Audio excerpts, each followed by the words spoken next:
Hi friends, welcome to தேகல் study centre. So இந்த கிளாஸ்ல வந்து 2 டிஎன்பிஎஸ்சி அப்டேட் வந்து பார்க்க போறோம். ஒன்றும் இல்லை, இந்த குரூப் 4ஓட கவுன்சிலிங் பத்தி தான் போட்டிருக்காங்க.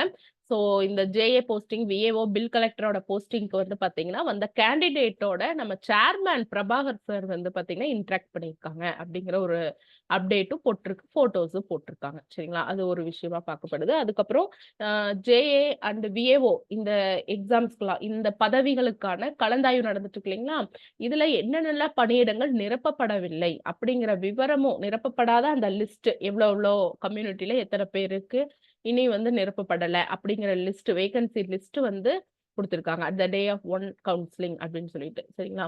ஸோ பார்த்தீங்கன்னா, பிஎஸ்டிஎம் பீப்பிள் வந்து ஜெனரல் கம்யூனிட்டில பார்த்தீங்கன்னா, உங்களுக்கு 3 சீட்ஸ் அவைலபிளா இருக்கு. ஃபில்ட் எத்தனை ஆயிடுச்சு? 16 ஆயிருந்துச்சு. ஸோ மொத்த வேகன்சி 19ல அவைலபிள் வேகன்சி பார்த்தீங்கன்னா 3 இருக்கு அந்த மாரி. ஸோ நீங்க ஒவ்வொரு இதுலயுமே நீங்க பார்த்துக்கலாம். கம்யூனிட்டி வைஸ் வந்து பார்த்துக்கலாம். எவ்வளோ சீட்ஸ் ஃபில் ஆயிருக்கு அப்படிங்கிறது குடுத்துருக்காங்க. சரிங்களா? ஸோ இது ஒண்ணும் பிரச்சனை இல்ல. ஓகே. இந்த டைம் பாஸ் ஆகாதவங்க, இந்த லிஸ்ட்ல வராதவங்க அடுத்த டைம் நீங்க ஃபர்ஸ்ட் டே கவுன்சிலிங், இதுதான் ஃபர்ஸ்ட் டே கவுன்சில்.